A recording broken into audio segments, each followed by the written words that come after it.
The livestock auction barn in Amarillo, Texas, fell silent as the spotlight illuminated the most heartbreaking sight most folks had ever witnessed.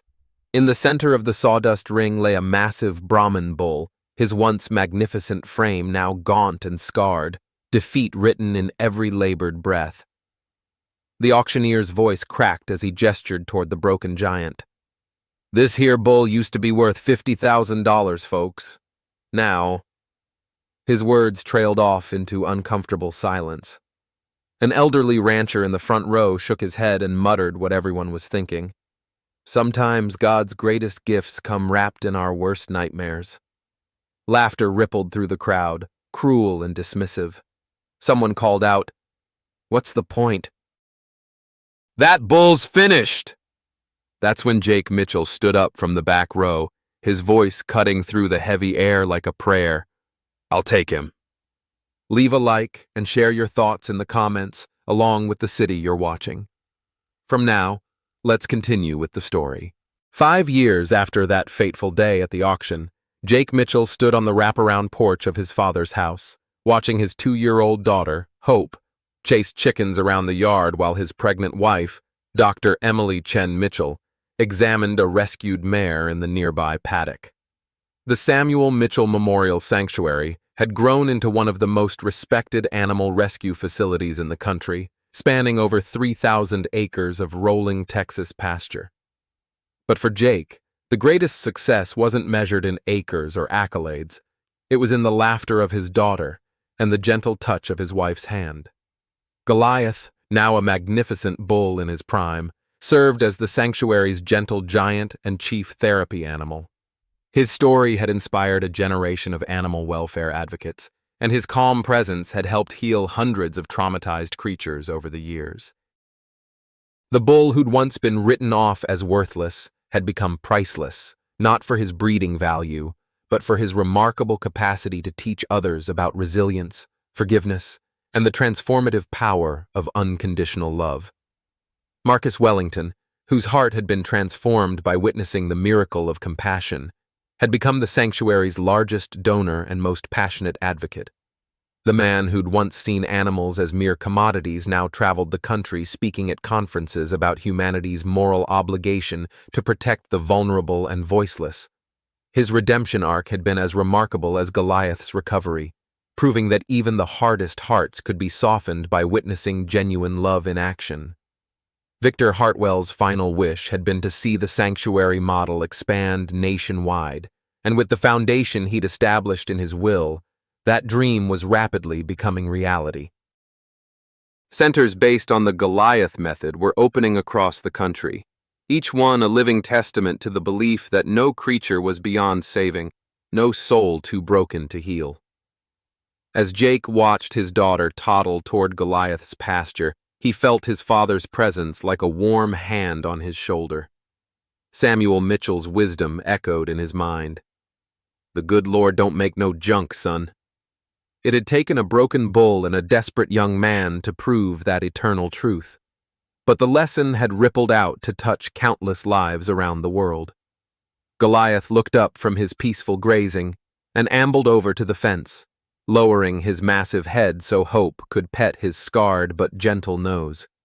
The gesture was infinitely patient, full of the love that had started their incredible journey together, proving that sometimes the most beautiful stories begin with the simplest act of kindness. 10 years had passed since that transformative day at the Amarillo auction, and the Samuel Mitchell Memorial Sanctuary had become a beacon of hope that drew visitors from around the world.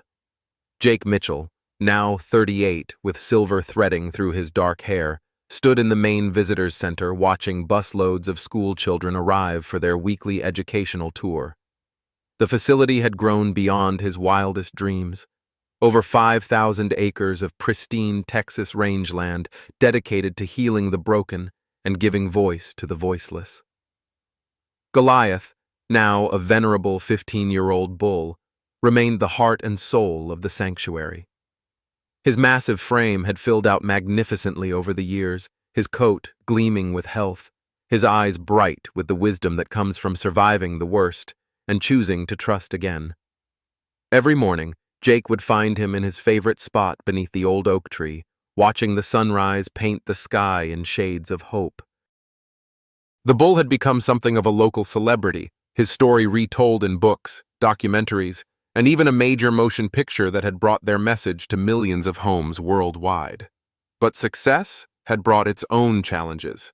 The sanctuary now employed over 200 people, from veterinarians and animal behaviorists to educators and maintenance staff.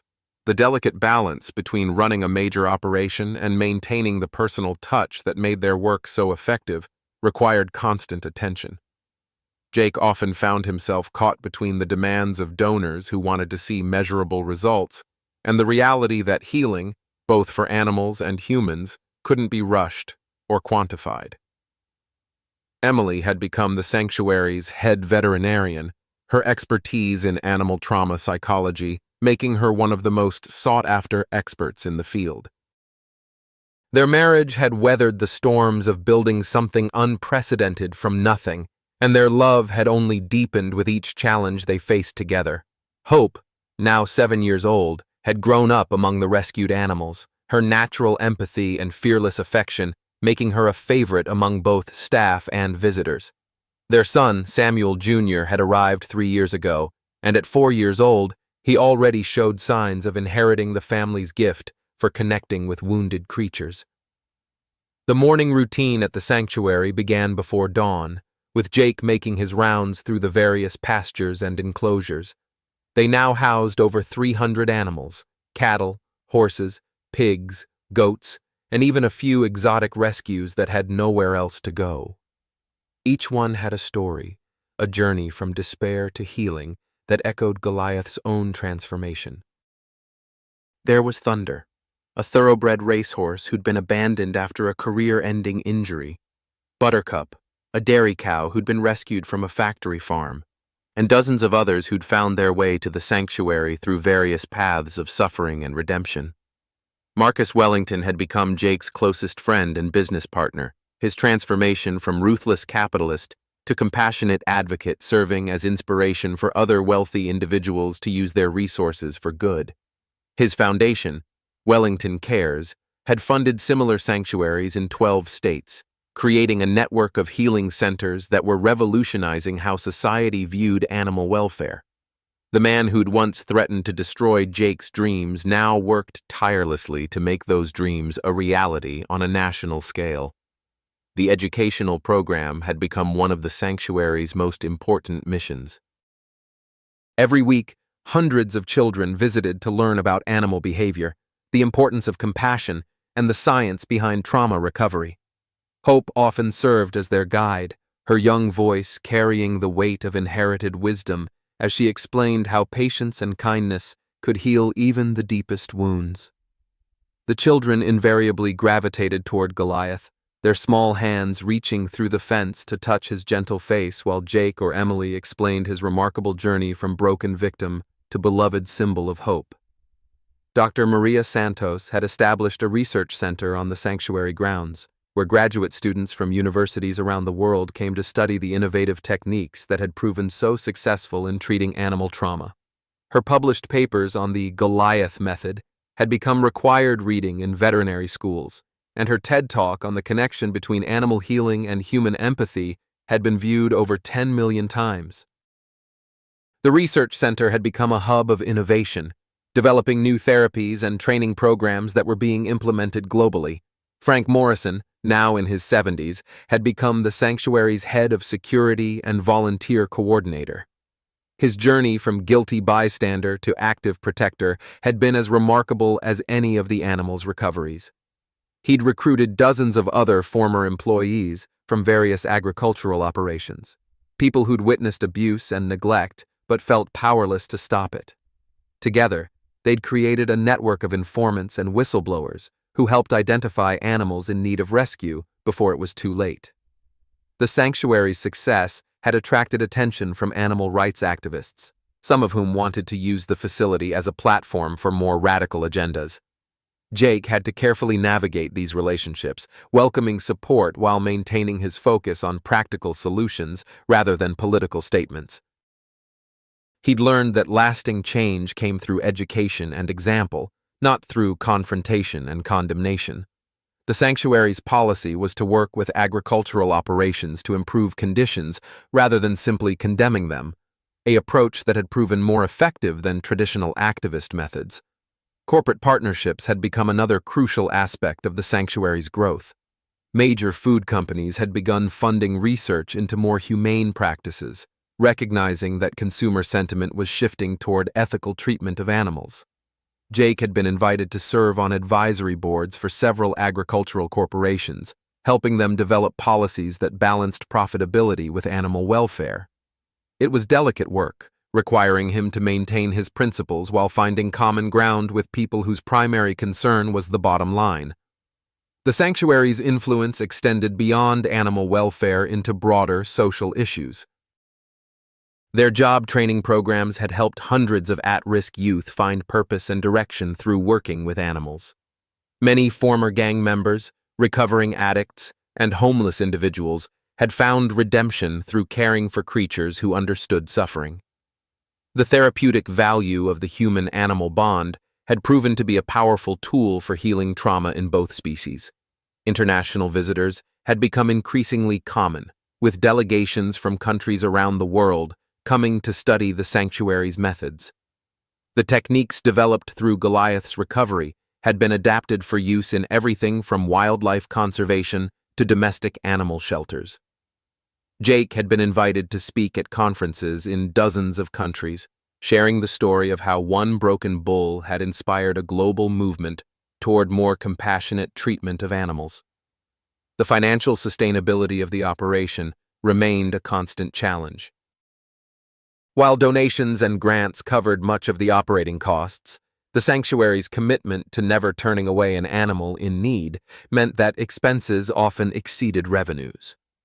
Jake had learned to be a skilled fundraiser, using Goliath's story to open hearts and wallets while maintaining the authenticity that made their message so powerful.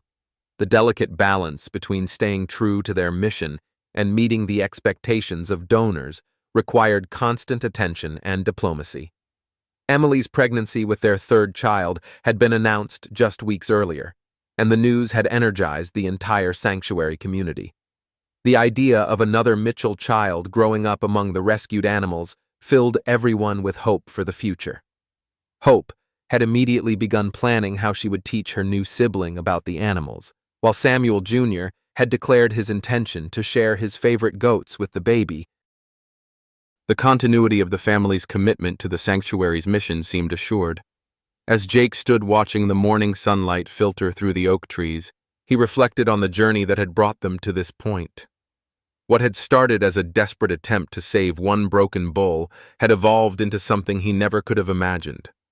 The sanctuary had become a living testament to the power of compassion, the possibility of redemption, and the truth that no creature was beyond saving if someone was willing to believe in them. Goliath approached the fence where Jake was standing, his massive head lowering to accept the gentle scratch behind his ears that had become their daily ritual.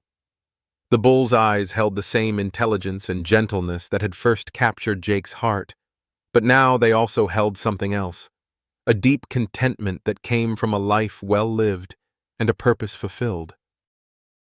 In saving Goliath, Jake had discovered his own purpose, and together they had created something that would outlive them both. The sound of children's laughter drifted across the pasture as the first school group of the day began their tour. Jake smiled, knowing that each child who met Goliath would carry away a piece of his story, a seed of compassion that might one day bloom into their own acts of kindness. The legacy they were building wasn't just about saving animals. It was about saving the capacity for empathy in human hearts, ensuring that future generations would understand the sacred responsibility that comes with having power over those who cannot speak for themselves. The crisis began on a Tuesday morning in late October, when Jake received a phone call that would test everything the sanctuary had built over the past decade. Dr. Emily Chen Mitchell's voice was tight with concern as she delivered the news that would shake the foundation of their world. "Jake, you need to get to the veterinary clinic immediately. It's about Goliath." Jake's heart hammered against his ribs as he sprinted across the sanctuary grounds, his boots slipping on the dew-covered grass. The morning sun that had seemed so hopeful just minutes earlier now felt harsh and unforgiving. When he burst through the clinic doors, he found Emily bent over Goliath's massive form, her stethoscope pressed against his chest, her face grave with the kind of expression that medical professionals wear when delivering the worst possible news. "His heart is failing," Emily said without preamble, her voice steady despite the tears threatening to spill from her eyes. "The tests show severe cardiomyopathy. At his age, with the stress his body endured in those early years, it's not entirely surprising, but—" She paused, struggling to find words that could soften the blow. "Jake, I don't think he has much time left." The words hit Jake like a physical blow, driving the air from his lungs and leaving him gasping. Goliath, who had been the cornerstone of everything they'd built, who had survived Victor Hartwell's cruelty and Marcus Wellington's legal threats, who had become a symbol of hope for millions of people around the world, was dying. The bull who had taught them all about resilience and second chances was facing the one challenge that no amount of love or determination could overcome. Dr. Maria Santos arrived within the hour, her face reflecting the same devastation that Jake felt. She knelt beside Goliath's prone form, her expert hands checking his pulse, his breathing, his responses to various stimuli. The bull's eyes were still alert, still filled with the gentle intelligence that had captivated everyone who met him, but his body was betraying him in ways that all their expertise couldn't repair. "We can keep him comfortable," Maria said softly, her voice heavy with the weight of decades spent caring for animals. "We can manage his pain, give him medications that might slow the progression. But Jake—" She met his eyes directly, her own filled with the kind of honesty that comes from respecting someone enough to tell them the truth. "We need to prepare for the possibility that this is the beginning of the end." The news spread through the sanctuary like wildfire, carried by whispered conversations and tear-stained faces.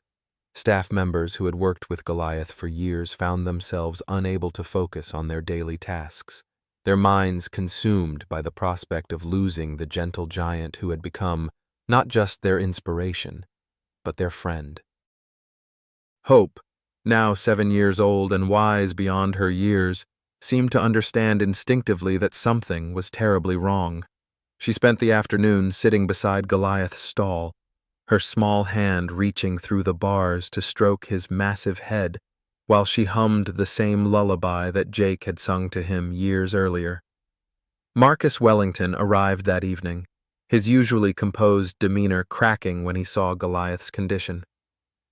The man who had once threatened to destroy everything Jake had built now knelt beside the bull's stall, his expensive suit forgotten as he whispered apologies and promises that seemed to come from the depths of his soul. "I'm sorry, old friend," he murmured, his voice thick with emotion. "I'm sorry for what I almost did to you. Sorry for not understanding what you meant to all of us." The next few days passed in a blur of medical consultations, treatment adjustments, and desperate attempts to find some miracle cure that might reverse the inevitable. Veterinary specialists from around the country offered their expertise, but the consensus was unanimous and heartbreaking. Goliath's heart was simply worn out, damaged beyond repair by the trauma he'd endured in his early years. The stress of his abuse, the malnutrition, the psychological torment, all of it had taken a toll that was now coming due.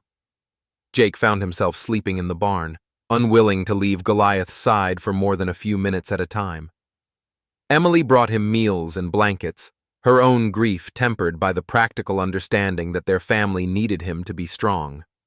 Samuel Jr., too young to fully comprehend what was happening, nonetheless seemed to sense the gravity of the situation and spent hours playing quietly near Goliath's stall, his toy tractors and farm animals arranged in careful patterns that somehow seemed to bring comfort to the dying bull. The media attention was immediate and overwhelming. News crews from around the world descended on the sanctuary, their cameras and microphones capturing every moment of the vigil. Jake initially resisted the intrusion, wanting to protect Goliath's privacy in his final days. But Emily convinced him that the world deserved to witness this part of their story too. People need to understand that love doesn't always mean happy endings, she said. Sometimes it means being brave enough to let go. Frank Morrison, now in his 70s but still sharp as a tack, became the unofficial coordinator of the media response.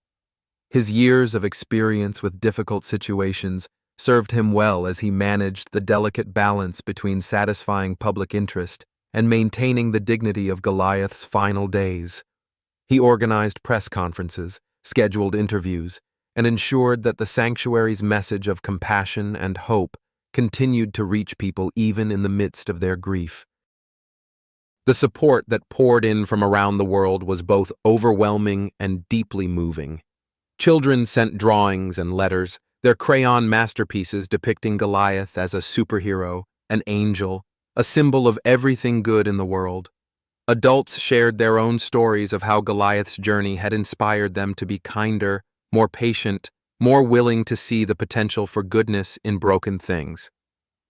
The hashtag #ThankYou Goliath trended globally, with millions of people sharing their gratitude for the lessons he had taught them about resilience and love. Dr. Santos documented every aspect of Goliath's decline, not out of scientific curiosity, but out of a desire to understand how they might better help other animals facing similar challenges. Her research into end-of-life care for large animals had been limited, but Goliath's case was teaching her volumes about the importance of comfort, dignity, and the healing power of human presence, even in the face of inevitable loss. The sanctuary's other animals seemed to understand that something momentous was happening. Horses and cattle from the neighboring pastures gathered near the fence closest to Goliath's stall, their presence a silent testimony to the bonds that exist between creatures who have shared suffering and healing. Thunder, the rescued racehorse, spent hours standing vigil at the fence, his own traumatic past creating a connection with the dying bull that transcended species boundaries. As Goliath's condition worsened, Jake found himself grappling with questions that had no easy answers. How do you say goodbye to a creature who has been your teacher, your inspiration, your friend? How do you honor a life that has touched so many others?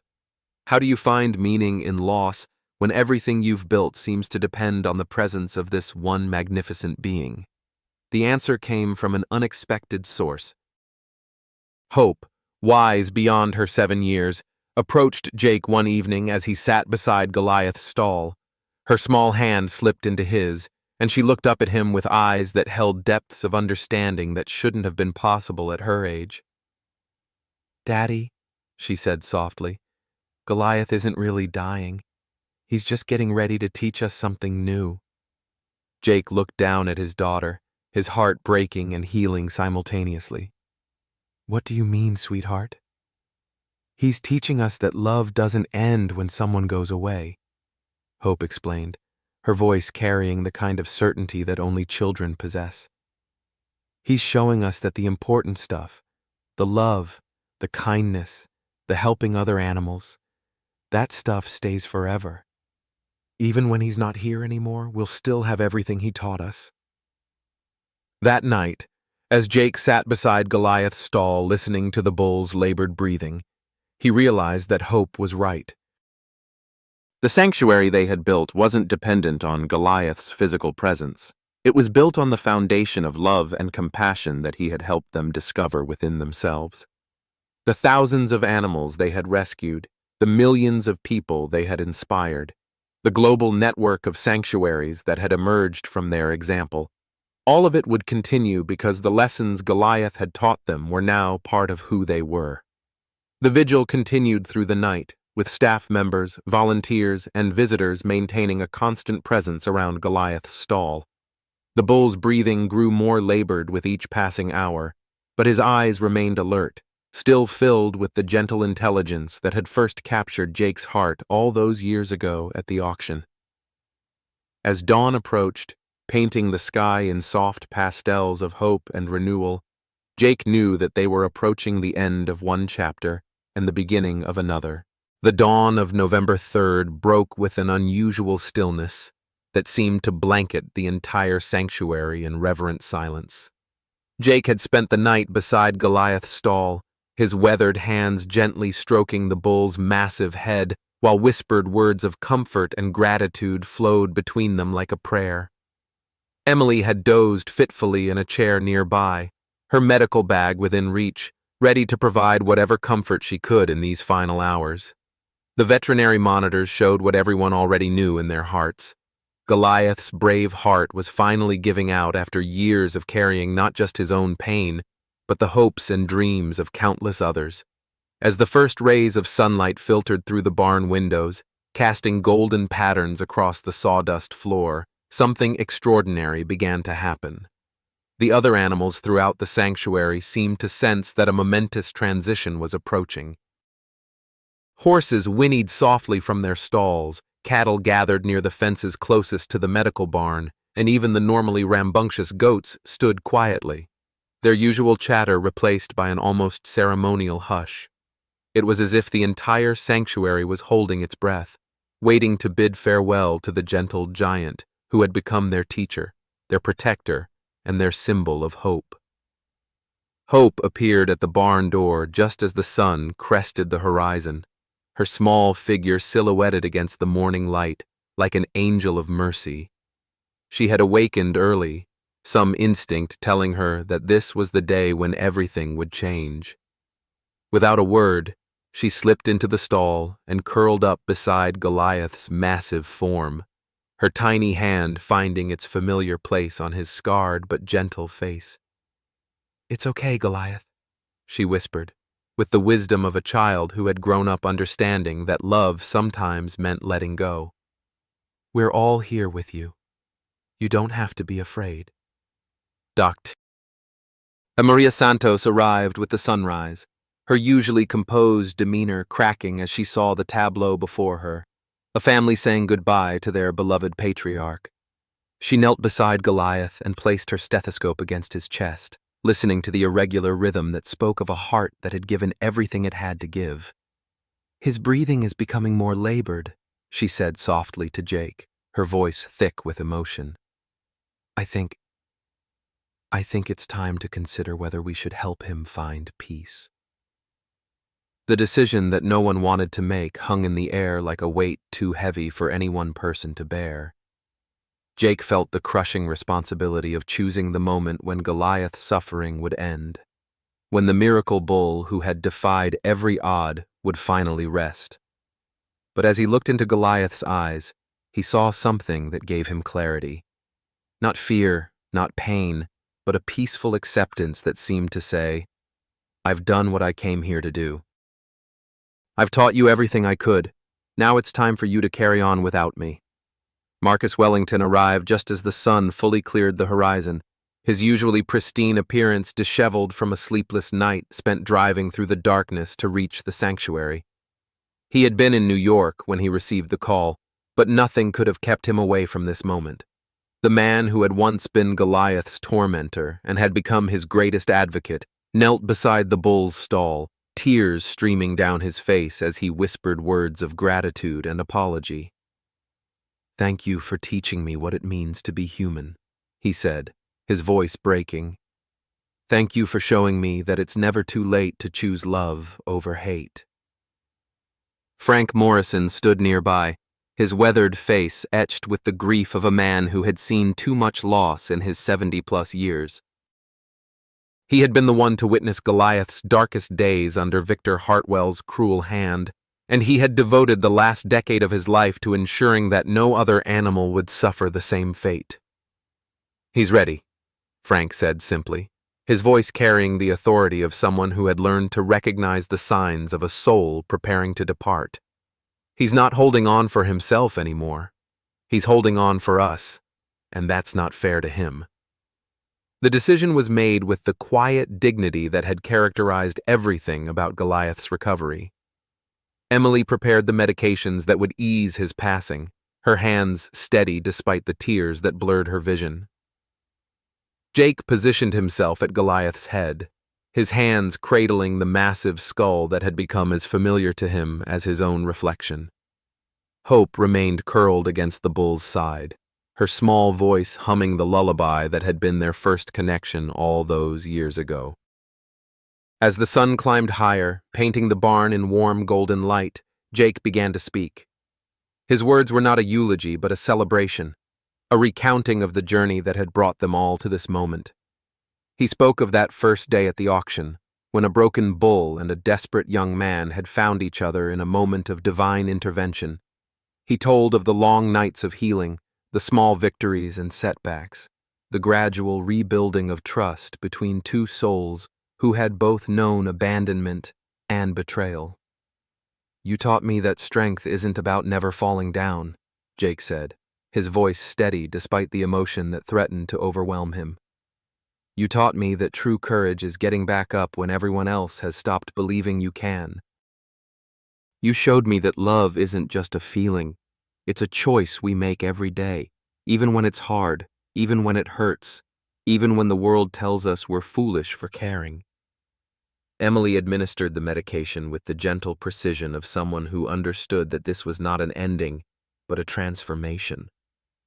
Goliath's breathing gradually slowed, his massive frame relaxing as the pain that had been his constant companion finally began to ebb. His eyes remained focused on Jake's face, and in those dark depths, Jake saw not fear or regret, but a profound satisfaction, the look of a being who had fulfilled his purpose and was ready to rest. The moment of transition came with the same quiet dignity that had marked Goliath's entire recovery. His breathing slowed, then stopped, his eyes closing as if he were simply falling asleep after a long day of meaningful work. The monitors fell silent, but the barn was filled with something greater than the absence of sound. It was filled with the presence of love, the weight of gratitude, and the certainty that something extraordinary had just been completed. Hope was the first to speak, her 7-year-old voice carrying the wisdom of ages.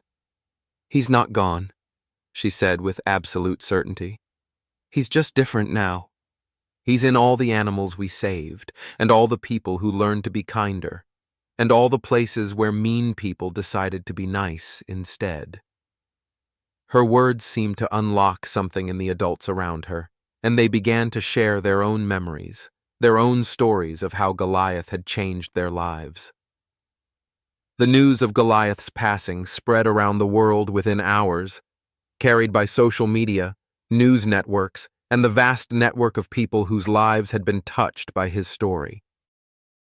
The response was immediate and overwhelming. Millions of messages of condolence, thousands of memorial donations, and countless stories of how Goliath's journey had inspired acts of kindness and compassion in every corner of the globe. The hashtag #HadGoliathForever began trending within minutes of the announcement, accompanied by photos, artwork, and testimonials from people who had never met the bull, but had been profoundly influenced by his story. Plans for a memorial service began immediately, but Jake found himself overwhelmed by the magnitude of the response. People from around the world wanted to attend, to pay their respects to the bull who had become a symbol of hope and resilience. The sanctuary's small chapel, which had been built to accommodate staff and local visitors, would never be large enough to hold everyone who wanted to say goodbye. Marcus Wellington stepped forward with a solution that embodied the spirit of transformation that Goliath had inspired.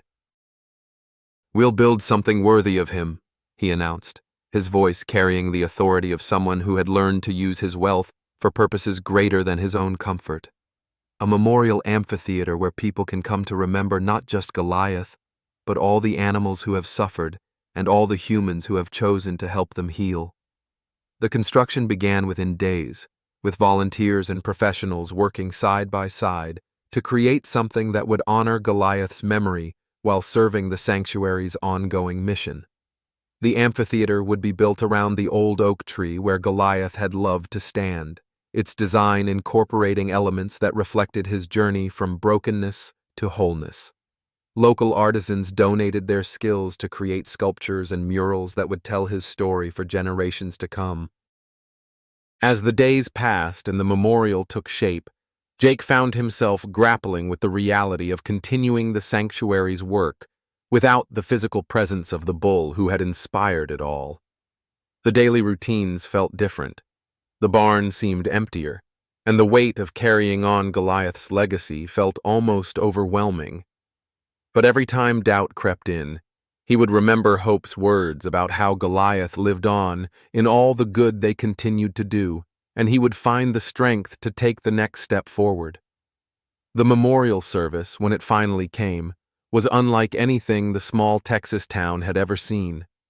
People traveled from every continent to pay their respects, creating a gathering that transcended boundaries of nationality, religion, and social status. All united by the simple recognition that they had witnessed something extraordinary in the relationship between a man and a bull who had chosen to heal each other's wounds. The memorial service for Goliath drew over 10,000 people to the sanctuary on a crisp November morning that seemed touched by divine grace. The newly constructed amphitheater, built around the ancient oak tree where Goliath had loved to stand, overflowed with mourners who had traveled from every corner of the globe to pay their respects to a bull who had become a symbol of hope for the world. Jake stood at the podium, looking out at the sea of faces. Ranchers and activists, children and elderly couples, celebrities and ordinary citizens, all united by the simple recognition that they had witnessed something extraordinary in the relationship between a man and a bull who had chosen to heal each other's wounds. The ceremony began with Hope's pure voice singing the lullaby that had first connected her father and Goliath, her 7-year-old soprano, carrying across the amphitheater like a prayer made audible. As her voice faded into the morning air, a profound silence settled over the crowd, broken only by the gentle rustle of leaves in the oak tree's branches and the distant lowing of cattle in the pastures beyond. It was a silence that spoke of respect, of gratitude, and of the collective understanding that they were witnessing not just an ending, but a transformation of love into legacy. Jake's eulogy was not a recitation of accomplishments or statistics, but a story, the story of a broken bull and a desperate young man who had found salvation in each other's unlikely friendship. He spoke of that first day at the auction when Goliath had lain defeated in the sawdust ring, dismissed by everyone as worthless, until one voice had called out from the back of the crowd to claim him. He described the long nights of healing, the patient rebuilding of trust, the gradual transformation of fear into love and despair into hope. Goliath taught me that healing isn't about forgetting the past, Jake said, his voice carrying clearly across the amphitheater. It's about integrating that pain into something meaningful, something that can help others find their way through their own darkness. He showed me that broken things can become beautiful, that the most damaged souls often have the most to teach us about resilience and forgiveness. Dr. Maria Santos spoke next, her scientific perspective adding depth to the emotional testimony. She described how Goliath's recovery had revolutionized their understanding of animal trauma, leading to new treatments and approaches that had helped thousands of creatures worldwide. Her research, built on the foundation of Goliath's journey, had influenced veterinary practices on every continent, creating a ripple effect of healing that extended far beyond the boundaries of the sanctuary. Marcus Wellington's address was perhaps the most powerful, his transformation from antagonist to advocate serving as a living example of the change that Goliath had inspired.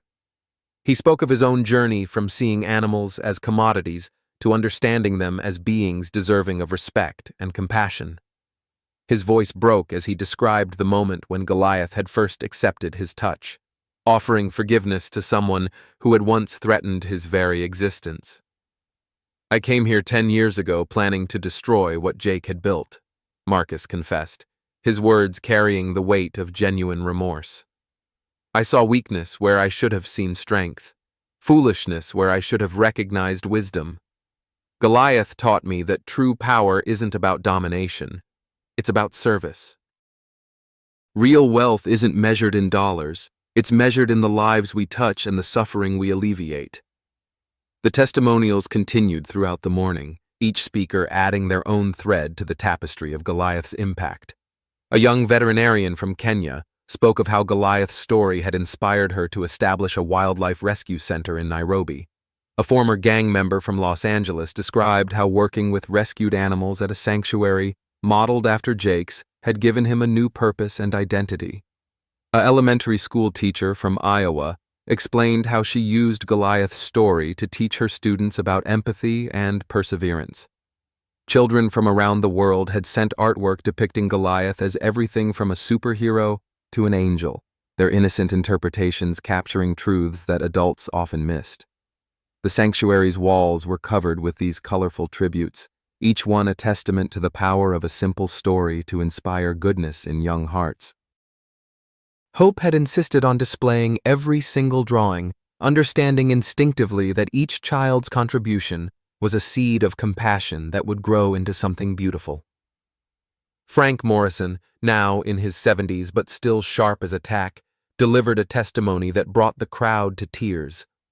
He spoke of his years of guilt and shame, of witnessing Goliath's abuse and feeling powerless to stop it. His voice shook as he described the moment when Jake had offered him not judgment but redemption, the chance to transform his guilt into action. "I couldn't save him then," Frank said, his weathered hands gripping the podium. "But I've spent every day since trying to save others like him. That's what Goliath taught me, that it's never too late to choose the right side."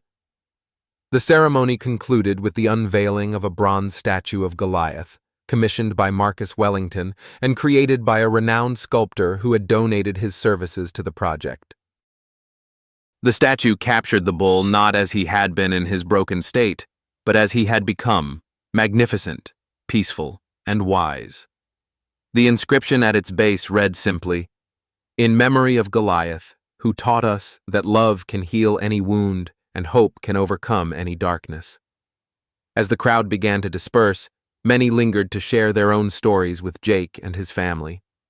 An elderly woman from Germany spoke of how Goliath's story had inspired her to volunteer at a local animal shelter. A teenage boy from Japan explained how he had convinced his parents to adopt a rescue dog after learning about the sanctuary's work. A young mother from Brazil described how she had started a small animal rescue in her neighborhood, motivated by the example of what one person's compassion could accomplish. The media coverage of the memorial was unprecedented, with news outlets from around the world broadcasting the ceremony live and featuring extensive coverage of Goliath's story. The sanctuary's website crashed under the volume of visitors, and donation pledges poured in from every continent. The #How'dGoliathForever hashtag trended globally for days, accompanied by millions of posts sharing memories, artwork, and commitments to carry on his legacy of compassion. In the days following the memorial, Jake found himself grappling with the magnitude of what Goliath had inspired. The sanctuary had received over $1 million in memorial donations, enough to fund their operations for years to come. More importantly, they had received thousands of inquiries from people wanting to establish similar sanctuaries in their own communities. The Goliath method of animal rehabilitation was being implemented in facilities around the world, creating a global network of healing centers that would ensure his legacy continued to grow. Emily, now 6 months pregnant with their third child, had been working tirelessly to coordinate the sanctuary's response to the overwhelming interest. She had established a training program for veterinarians and animal behaviorists, teaching them the techniques that had proven so successful in Goliath's recovery. The program was booked solid for the next 2 years, with participants coming from universities and rescue organizations worldwide. The children's response to Goliath's passing had been particularly moving.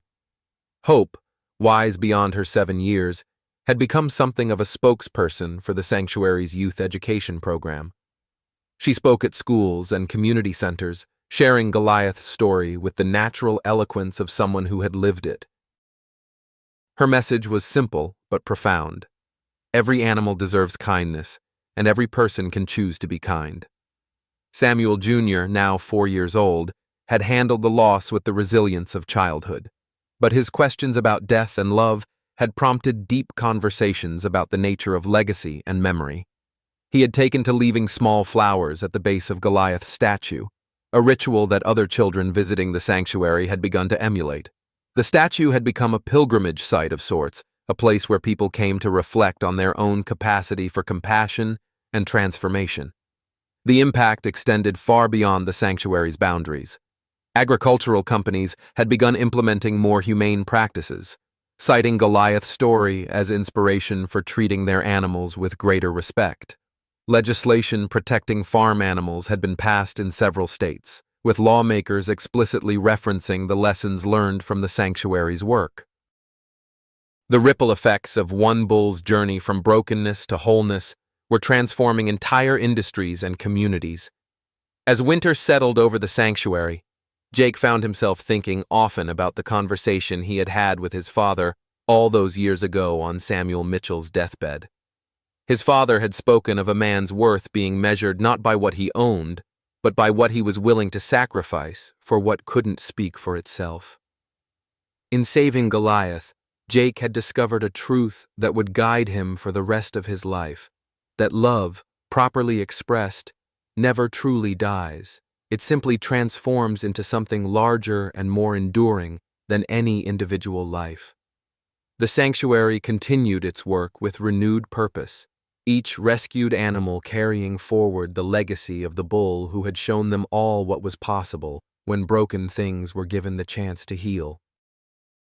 And in the quiet moments between the bustle of daily operations, when the Texas wind whispered through the oak tree's branches and the setting sun painted the sky in shades of gold and crimson, Jake could still feel Goliath's presence, not as a memory, but as a living force that continued to inspire acts of kindness and compassion around the world.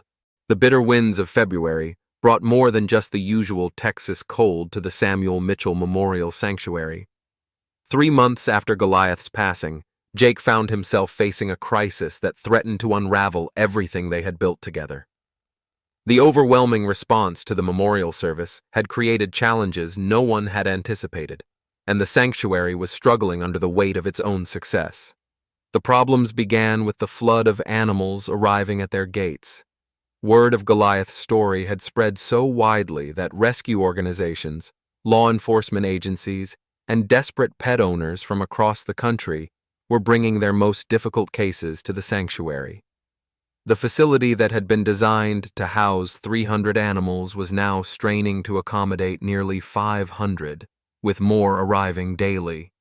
The financial resources that had seemed so abundant in the immediate aftermath of the memorial were being depleted at an alarming rate. Dr. Emily Chen Mitchell, now 7 months pregnant and moving more slowly than usual, had been working 18-hour days trying to coordinate the medical care for the constant stream of new arrivals. Her normally cheerful demeanor had been replaced by exhaustion and worry, and Jake could see the toll the stress was taking on both her and their unborn child. The veterinary staff was overwhelmed, supplies were running low, and the quality of care that had made the sanctuary famous was beginning to suffer. "We can't keep this up," Emily said one evening as they sat in their kitchen, surrounded by stacks of medical records and financial statements. "We're at capacity, Jake. Actually, we're beyond capacity. If we don't start turning animals away, we're going to compromise the care we can provide to the ones we already have."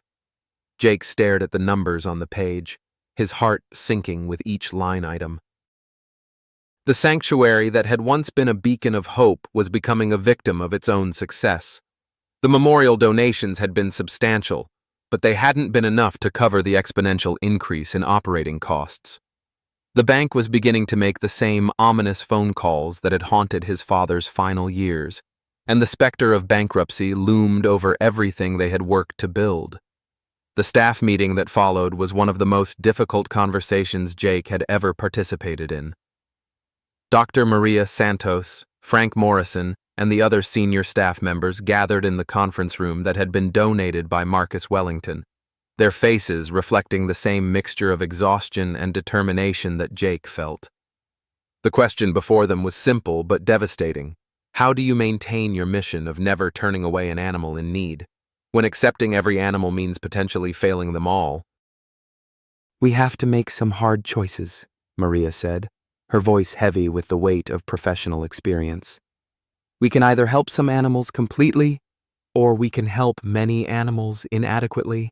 There's no third option with our current resources." Frank Morrison, whose years of experience had given him a pragmatic view of animal rescue, nodded grimly. "I've seen this before. Organizations that try to save everyone end up saving no one. We need to establish criteria for admission, focus on the cases where we can make the biggest difference." The debate that followed was passionate and painful. Some staff members argued for maintaining their open-door policy, regardless of the financial consequences. Others advocated for a more selective approach, accepting only animals that met specific criteria. Jake found himself torn between the idealism that had driven him to save Goliath and the practical realities of running a major operation. The decision was complicated by the arrival of a transport truck carrying 37 cattle rescued from a factory farm that had been shut down by authorities. The animals were in terrible condition, their physical and psychological trauma reminiscent of Goliath's state when Jake had first brought him home. Turning them away would mean sending them to slaughter, but accepting them would push the sanctuary beyond its breaking point. Jake stood in the loading area, watching as the cattle were unloaded one by one. Their eyes held the same defeated look that had haunted Goliath's early days, and he felt the familiar tug of compassion that had driven every major decision in his life. But he also felt the weight of responsibility for the hundreds of animals already in his care, the dozens of staff members who depended on the sanctuary for their livelihoods, and the family that needed him to make rational decisions rather than emotional ones. The phone call that changed everything came at 3 a.m. on a Tuesday in late February. Jake was awakened by the urgent ringing, his heart immediately racing with the assumption that something had happened to one of the animals. Instead, he found himself speaking to a representative from the Davidson Foundation, one of the largest animal welfare organizations in the country. "Mr. Mitchell, I'm calling to inform you that the Davidson Foundation has approved your sanctuary for a special emergency grant," the caller said, his voice carrying the formality of someone delivering life-changing news. "We've been following your work since Goliath's passing, and we believe the sanctuary represents exactly the kind of innovative approach to animal welfare that needs to be supported. The grant was for $2 million, enough to fund the sanctuary's operations for 2 years while they developed a more sustainable financial model. More importantly, it came with the Foundation's endorsement and connections to other major donors who had been waiting to see how the sanctuary would handle its post-Goliath challenges. Jake felt a mixture of relief and overwhelming gratitude as he absorbed the news. The sanctuary would survive, the animals would be cared for, and the legacy that Goliath had inspired would continue. But the grant came with conditions that would force fundamental changes in how the sanctuary operated. The Davidson Foundation required the establishment of a formal board of directors, professional financial management, and a strategic plan for sustainable growth. They wanted the sanctuary to become a model for other organizations, demonstrating that it was possible to maintain high standards of animal care while operating as a financially viable enterprise. Marcus Wellington stepped forward to lead the organizational transition, his business experience proving invaluable in navigating the complex requirements of the grant. He worked with Jake to recruit board members who brought expertise in nonprofit management, veterinary science, and animal welfare advocacy. The board's first major decision was to establish a formal admissions process that would prioritize animals based on need, the sanctuary's ability to help them, and the potential for their stories to inspire others. The changes weren't easy for Jake, who had always prided himself on making decisions based on instinct and compassion rather than committees and policies. But he gradually came to understand that professionalizing the sanctuary's operations would actually allow them to help more animals, not fewer. The systems and procedures that initially felt constraining were actually tools for maximizing their impact. Emily's pregnancy had reached the point where she needed to reduce her responsibilities, but she remained actively involved in developing the sanctuary's educational programs.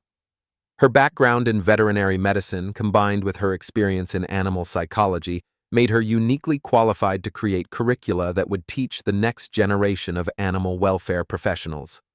The programs she designed were based on the principles that had guided Goliath's recovery: patience, consistency, and the recognition that healing requires time and individual attention.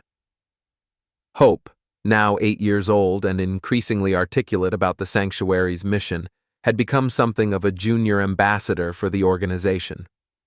She spoke at schools and community events, sharing Goliath's story with the natural eloquence of someone who had lived it.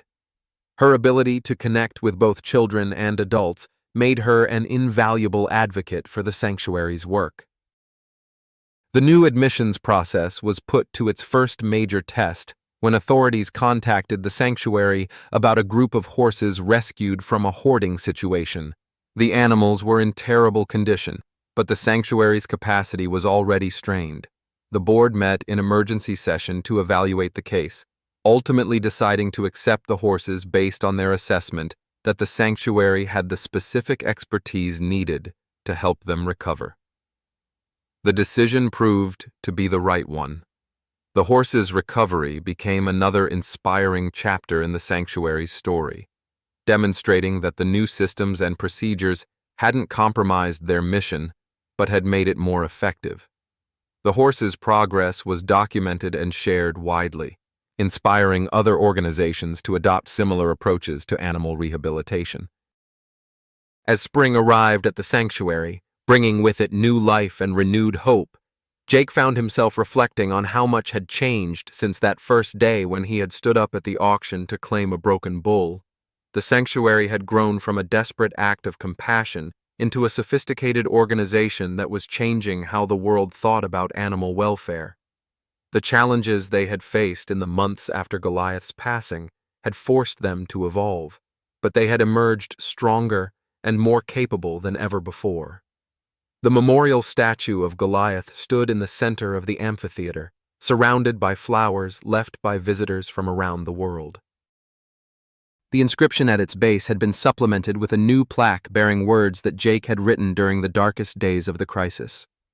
In memory of Goliath, who taught us that love multiplies when it's shared, and that true strength comes from lifting others up.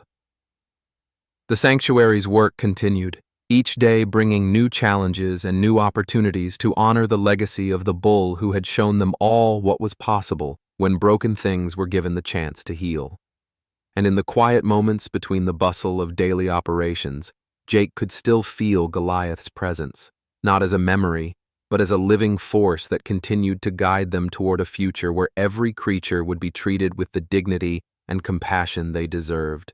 The spring morning that would forever change the sanctuary's destiny began like any other, with Jake making his rounds through the various pastures and enclosures.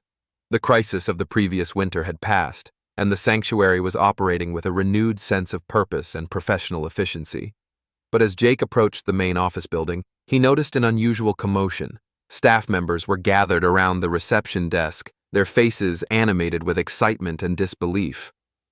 "Jake, you need to see this," called Sarah Peterson, the sanctuary's communications director, waving a thick manila envelope. "It came by certified mail this morning. It's from a law firm in Houston, and it's addressed to you personally."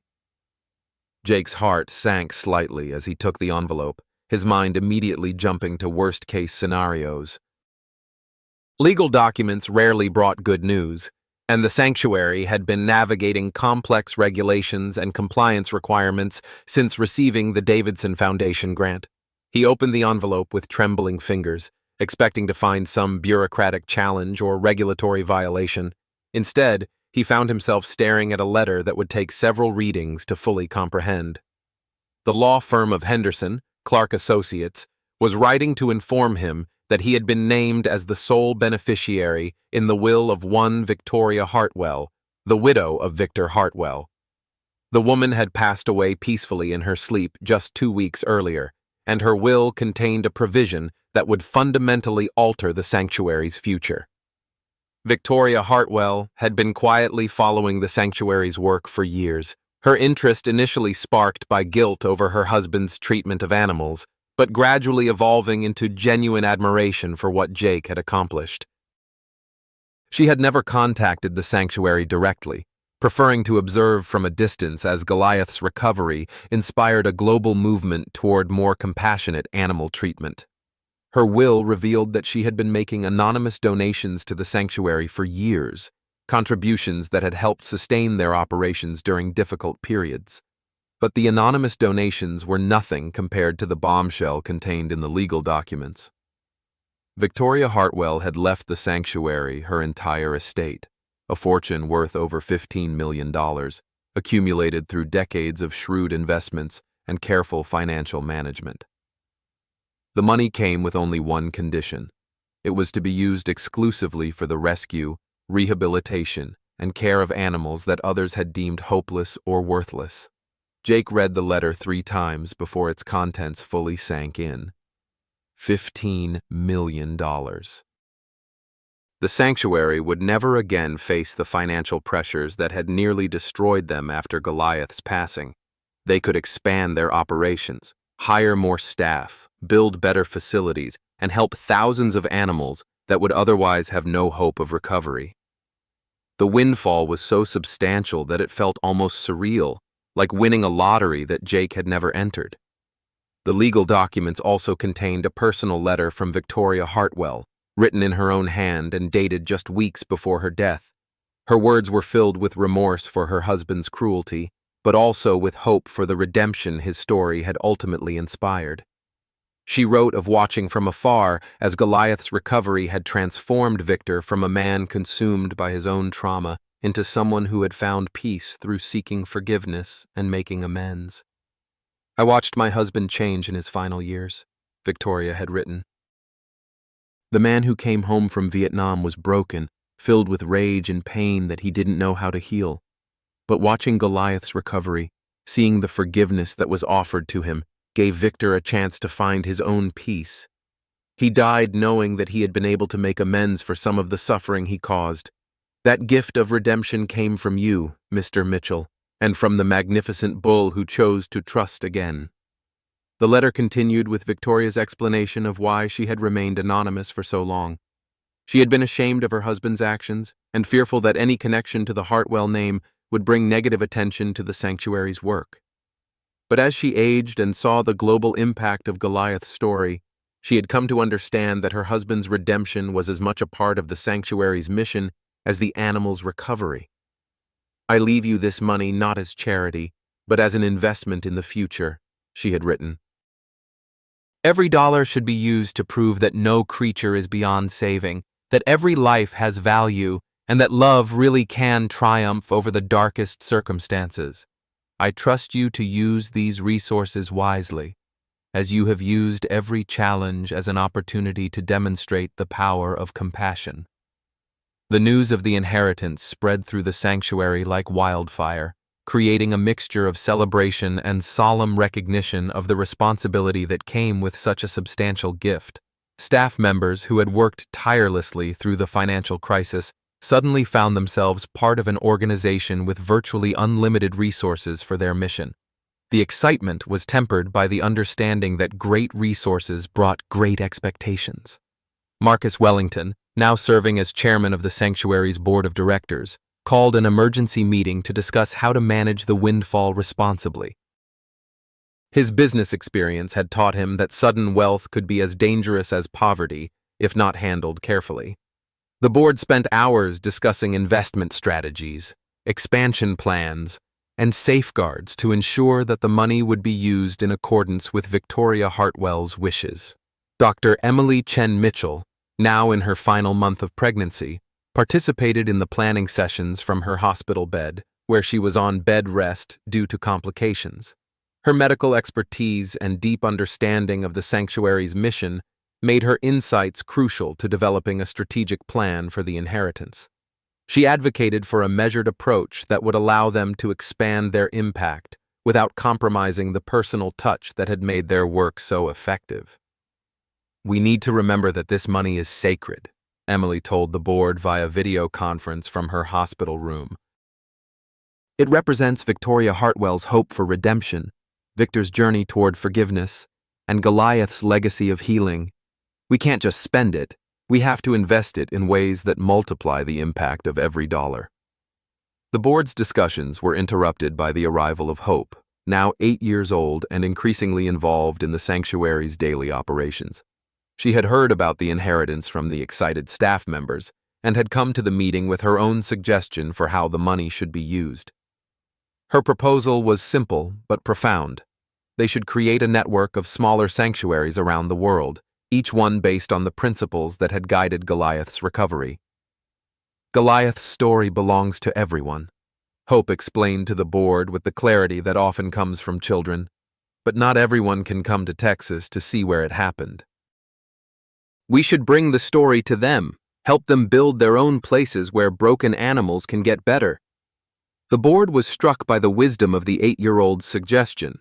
Rather than simply expanding their existing facility, they could create a global network of sanctuaries, each one adapted to local needs and conditions, but all sharing the same fundamental commitment to treating every animal with dignity and compassion. The model would be scalable, sustainable, and capable of reaching far more animals than a single large facility ever could. Plans began to take shape for the Goliath Global Initiative, a program that would establish satellite sanctuaries in partnership with existing animal welfare organizations around the world. Each facility would receive funding, training, and ongoing support from the Texas Sanctuary, creating a network of healing centers that could respond to animal crises anywhere on the planet. Dr. Maria Santos was appointed to head the initiative. Her expertise in animal psychology and her established relationships with rescue organizations worldwide, making her the ideal candidate for the role. She had already identified potential partners in 12 countries, each one representing a different approach to animal welfare based on local conditions and cultural considerations. The first international sanctuary would be established in partnership with a wildlife rescue organization in Kenya, where the need for large animal rehabilitation was particularly acute. The second would be built in partnership with a farm animal rescue in rural England, demonstrating that the Goliath method could be adapted to different species and environments. Additional facilities were planned for Australia, Brazil, India, and other countries where local partners had expressed interest in the program. The announcement of the Goliath Global Initiative was made at a press conference held in the sanctuary's amphitheater, with representatives from animal welfare organizations around the world participating via video link. The response was overwhelming, with dozens of organizations expressing interest in becoming part of the network. The story of how one bull's recovery had inspired a global movement toward more compassionate animal treatment captured the imagination of media outlets worldwide. But perhaps the most significant development was the personal one. Emily gave birth to their third child, a daughter they named Grace, on the same day that the first international sanctuary officially opened its doors. The timing seemed almost too perfect to be coincidental, as if the universe was confirming that their mission was blessed and their path was true. As Jake held his newborn daughter in the sanctuary's medical clinic, surrounded by the sounds of healing animals and the bustle of staff members preparing for another day of compassionate service, he reflected on the journey that had brought them to this moment. What had begun as a desperate act of compassion at a livestock auction had become a global movement, touching lives on every continent and inspiring countless acts of kindness. The inheritance from Victoria Hartwell had given them the resources to expand their impact, but Jake understood that the real treasure wasn't the money. It was the network of relationships, the accumulated wisdom, and the shared commitment to treating every living being with the dignity they deserved. Goliath's legacy had become immortal, living on in every animal that found healing and every human heart that chose compassion over cruelty. 5 years had passed since the inheritance from Victoria Hartwell had transformed the sanctuary into a global movement, and Jake Mitchell stood in the amphitheater watching the sun set over the memorial statue of Goliath, his heart heavy with a mixture of profound gratitude and overwhelming sorrow. The Goliath Global Initiative had exceeded every expectation, with 47 sanctuaries now operating on 6 continents, each one a testament to the power of compassion to transform lives. But success had come at a cost that Jake was only beginning to understand. Grace, now 5 years old and as fearless around animals as her older siblings, had been diagnosed with a rare genetic condition that would require extensive medical treatment and potentially life-altering surgery. The doctors at Children's Hospital of Philadelphia had been cautiously optimistic, but the treatments would require Jake and Emily to spend months away from the sanctuary, leaving the daily operations in the hands of their trusted staff. The irony wasn't lost on Jake that after dedicating his life to healing broken creatures, he now faced the possibility of losing his own child to forces beyond his control. Emily had taken the diagnosis with the stoic grace that had carried her through every crisis of their marriage, but Jake could see the fear in her eyes when she thought no one was watching. Their daughter's condition was treatable, but the road ahead would be long and uncertain. The medical bills alone would be staggering, despite their financial resources, and the emotional toll on their family was already becoming apparent. Hope, now 13 and wise beyond her years, had become the emotional anchor for her younger siblings. She had taken on responsibilities that no child should have to bear, helping Samuel Jr. understand why their parents were so worried and why Grace needed so many doctor visits. Her mature response to the crisis reminded Jake of his own childhood, when his father's illness had forced him to grow up too quickly. The sanctuary's board of directors had been incredibly supportive, insisting that Jake take whatever time he needed to focus on his family's crisis. Marcus Wellington had personally overseen the hiring of additional staff to cover Jake's responsibilities, and Dr. Maria Santos had temporarily relocated from her international coordination role to serve as the sanctuary's interim director. The network of sanctuaries that had grown from Goliath's legacy was now strong enough to operate independently, a testament to the solid foundation they had built together. But Jake found himself struggling with a crisis of faith that went deeper than concern for his daughter's health. For 15 years, he had believed that his mission was to save animals that others had written off as hopeless. He had poured his heart and soul into proving that love could heal any wound, that patience could overcome any trauma, that no creature was beyond redemption. Now, faced with his own child's illness, he was forced to confront the possibility that sometimes love wasn't enough, that some battles couldn't be won through determination and compassion alone. The sanctuary's veterinary team had rallied around the family, offering their expertise and emotional support. Dr. Sarah Kim, who had joined the staff 3 years earlier, had connections at the Children's Hospital and had helped coordinate Grace's care with the same dedication she brought to treating the sanctuary's animals. The parallel between caring for broken animals and caring for a sick child wasn't lost on anyone, and the entire staff understood that their mission extended beyond the boundaries of species. Frank Morrison, now in his late 70s but still sharp as ever, had become Grace's unofficial grandfather, spending hours reading to her during her hospital visits and teaching her the gentle ways of interacting with animals that had made him such an effective volunteer coordinator. His own journey from guilt to redemption had given him a unique perspective on suffering and healing, and his presence brought comfort to the entire family. The international network of sanctuaries had sent messages of support and offers of assistance that moved Jake to tears. Directors from facilities in Kenya, England, Australia, and Brazil had shared their own stories of personal crises and how the sanctuary community had sustained them through difficult times. The global family that had grown from Goliath's legacy was proving to be as supportive of human healing as they were of animal rehabilitation. One particularly difficult evening, as Jake sat beside Grace's hospital bed watching her sleep, he found himself questioning everything he had believed about his life's purpose. If he couldn't protect his own child from suffering, What right did he have to promise healing to the broken animals that came to their sanctuary? The faith that had sustained him through every previous crisis seemed to be crumbling under the weight of his daughter's diagnosis. It was Hope who provided the answer he couldn't find on his own. She had come to the hospital after school, her backpack filled with homework and her heart full of the wisdom that sometimes emerges from the most unlikely sources. She sat beside her father in the uncomfortable hospital chair and took his hand with the same gentle confidence she had inherited from her mother.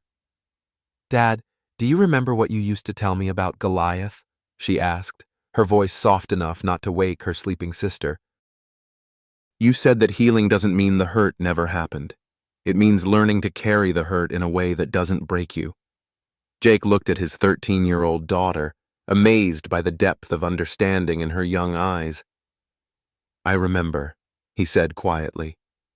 "Grace might always be sick," Hope continued, her voice steady despite the tears that had begun to fall. "But that doesn't mean she can't be happy, and it doesn't mean we can't help her be everything she's supposed to be, just like we help the animals at the sanctuary." The conversation with Hope marked a turning point in Jake's understanding of his family's crisis. He began to see Grace's condition not as a failure of his faith or his mission, but as another opportunity to demonstrate the power of love to transform suffering into strength. The same principles that had guided Goliath's recovery, patience, consistency, and unwavering commitment, would guide their family through this new challenge. Emily's response to this shift in perspective was immediate and profound.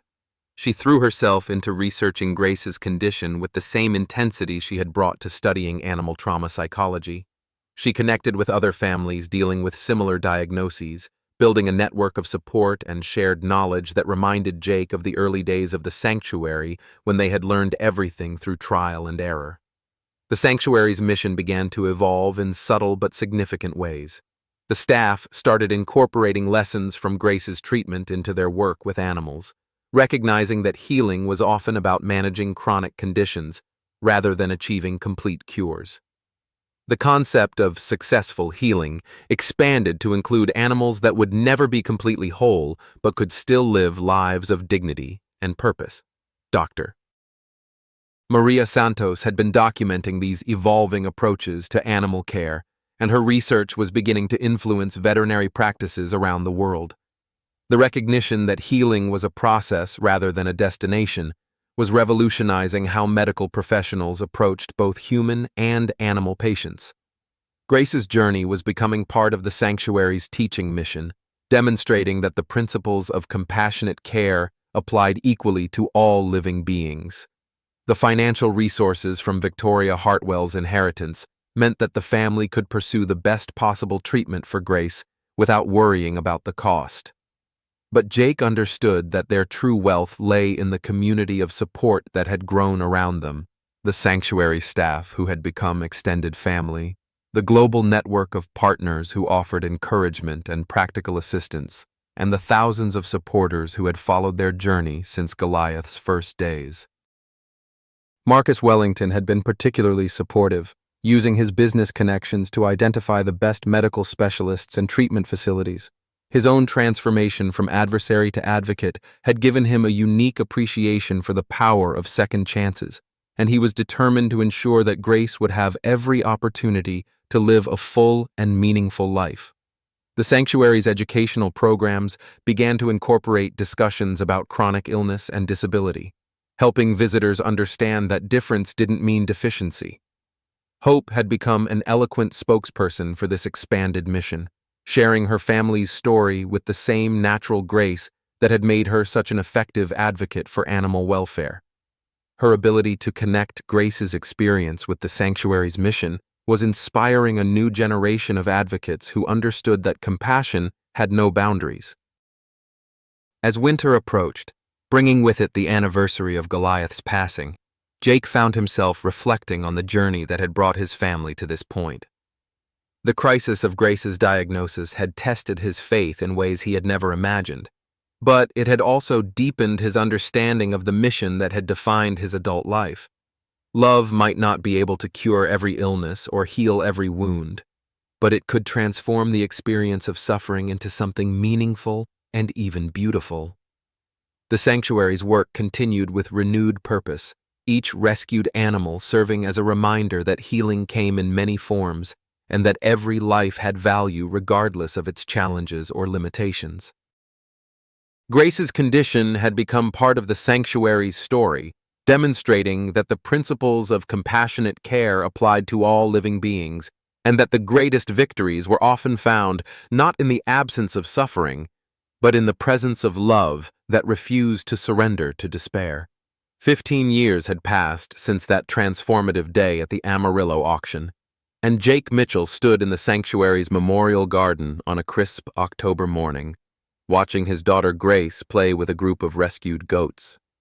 At 10 years old, Grace had learned to manage her condition with the same quiet dignity that had characterized Goliath's recovery. Her medical devices as much a part of her daily routine as feeding the animals had become. The treatments in Philadelphia had been successful, but they had also taught the family that healing wasn't always about returning to what was before. Sometimes it was about discovering what could be possible moving forward. The sanctuary had evolved into something far beyond what Jake had ever imagined when he first brought home a broken bull. The Goliath Global Initiative now encompassed 73 facilities across 6 continents, each one a beacon of hope for animals and humans alike. The network had rescued over 50,000 animals, trained thousands of veterinarians and animal care professionals, and inspired legislation protecting farm animals in dozens of countries. But the most profound impact had been on the millions of people who had learned, through Goliath's story, that love could indeed triumph over the darkest circumstances. Hope, now 18 and preparing for her freshman year at veterinary school, had become the sanctuary's most effective ambassador. Her childhood among the rescued animals had given her an intuitive understanding of the connection between human and animal healing that made her a powerful advocate for the sanctuary's mission. She had written a book about growing up at the sanctuary, with all proceeds going to support the global network of facilities, and her TED Talk about the healing power of interspecies friendship had been viewed by over 20 million people worldwide.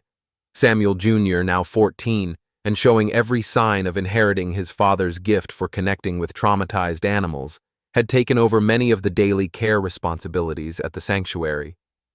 His patient work with a group of horses rescued from a racing operation had demonstrated that the family's commitment to healing would continue into the next generation. His gentle way with the animals reminded everyone of Jake's early days with Goliath, when patience and love had been the only tools available for healing profound trauma. Emily had become recognized as one of the world's leading experts in animal trauma psychology, her research building on the foundation laid by Goliath's recovery. She had established a graduate program at Texas A&M University that trained veterinarians in the psychological aspects of animal healing, ensuring that the next generation of animal care professionals would understand the importance of treating the whole being rather than just the physical symptoms. Her work had revolutionized veterinary medicine, introducing concepts of trauma-informed care that had previously been limited to human psychology.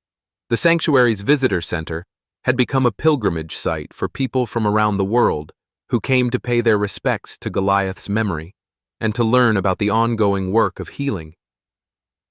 The bronze statue in the amphitheater was now surrounded by thousands of smaller memorials left by visitors, photos of their own rescued animals, letters of gratitude, and small tokens of remembrance that created a tapestry of love and loss that spoke to the universal nature of the human-animal bond. Marcus Wellington, now in his 60s, had devoted his later years to expanding the sanctuary's educational mission. His foundation had established scholarship programs for students pursuing careers in animal welfare, and his annual symposium on ethical animal treatment had become the premier gathering for professionals in the field. The man who had once seen animals as commodities had become one of the most respected voices in animal advocacy, his transformation serving as living proof that it was never too late to change course. Dr. Maria Santos had retired from her research position but remained active as a consultant for the global network of sanctuaries. Her protocols for animal trauma treatment had been adopted by veterinary schools worldwide, and her autobiography about her work with Goliath had become required reading for animal behavior specialists. At 75, she still visited the sanctuary regularly, often bringing her own grandchildren to meet the animals and learn about the importance of compassion in healing. Frank Morrison had passed away peacefully 2 years earlier, surrounded by the family he had found at the sanctuary. His memorial service had been attended by hundreds of people whose lives had been touched by his journey from guilt to redemption. The scholarship fund established in his name provided training for former agricultural workers who wanted to transition into animal welfare careers, ensuring that his legacy of transformation would continue to inspire others. The sanctuary's impact extended far beyond animal welfare into broader social issues. Their job training programs had helped thousands of at-risk youth find purpose and direction through working with animals, and their therapeutic programs had provided healing for veterans, recovering addicts, and trauma survivors. The recognition that healing was a universal need that transcended species boundaries had made the sanctuary a model for holistic approaches to trauma recovery. Grace's condition had stabilized over the years, but it had also taught the family important lessons about resilience and adaptation. Her experience with chronic illness had deepened their understanding of how to care for animals with permanent disabilities, leading to the development of specialized programs for creatures that would never be completely whole, but could still live lives of meaning and joy. The sanctuary's Grace's Garden had become a special area dedicated to animals with ongoing medical needs, a living testament to the belief that every life had value, regardless of its challenges. The educational programs at the sanctuary had evolved to include discussions about disability, chronic illness, and the full spectrum of what it meant to live a meaningful life.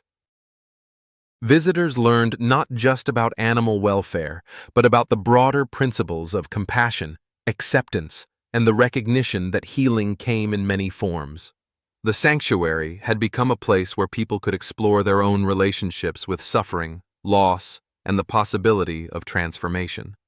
Jake's own understanding of his mission had deepened over the years. What had begun as a simple desire to save one broken bull had evolved into a comprehensive philosophy of compassionate care that applied to all living beings. He had learned that healing wasn't about fixing what was broken, but about creating space for wholeness to emerge in whatever form it could take.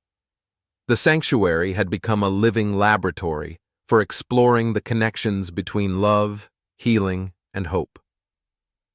The financial sustainability of the operation had been secured through a combination of the Hartwell inheritance, ongoing donations, and revenue from the educational programs.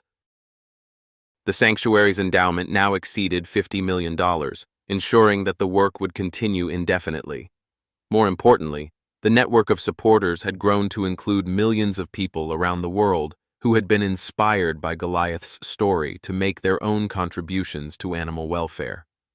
The technological advances of the past decade had allowed the sanctuary to expand its reach in ways that would have been impossible in earlier years. Virtual reality tours let people experience the sanctuary from anywhere in the world. Online educational programs reached millions of students, and social media campaigns had made Goliath's story accessible to new generations of animal lovers. The sanctuary had embraced these tools while maintaining the personal touch that had always been at the heart of their mission. As Jake walked through the pastures on this autumn morning, he reflected on the journey that had brought them to this point. The sanctuary was thriving, his family was healthy and happy, and the legacy of one broken bull had touched more lives than he could have ever imagined. But the most important realization was that the work was far from over. Every day brought new animals in need of healing, new students eager to learn about compassionate care, and new opportunities to demonstrate that love really could triumph over the darkest circumstances. The memorial statue of Goliath stood in the center of the amphitheater, its bronze surface polished smooth by the countless hands that had touched it over the years. The inscription at its base had been supplemented with words from visitors around the world, creating a multilingual testament to the universal nature of the hope that Goliath had inspired. Children who had never seen a bull in person left drawings of Goliath as a superhero, while elderly visitors left flowers and whispered prayers of gratitude. The sanctuary's mission statement had evolved over the years, but its core message remained unchanged.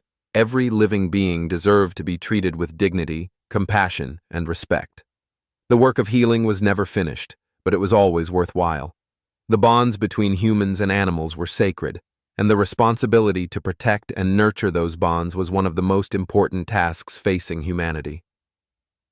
As the sun set over the Texas landscape, painting the sky in shades of gold and crimson, Jake felt Goliath's presence as strongly as ever.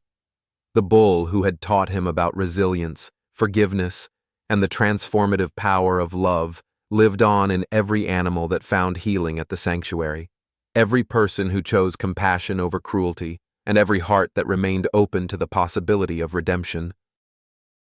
The story that had begun with a desperate act of kindness at a livestock auction had become a global movement, proof that sometimes the most broken things could indeed become the most beautiful.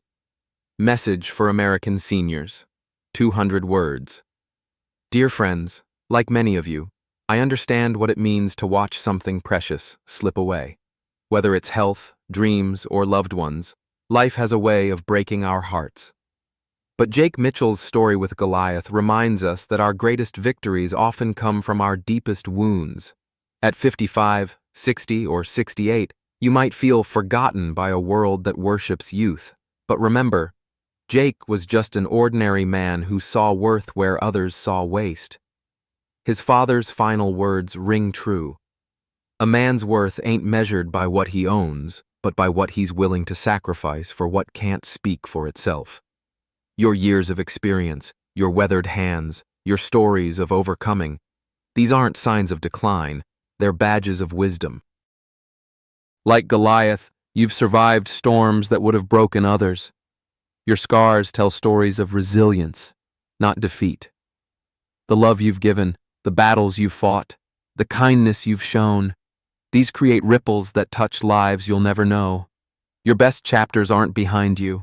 They're being written every time you choose compassion over bitterness, hope over despair. Questions for engagement. What broken thing in your life became your greatest blessing?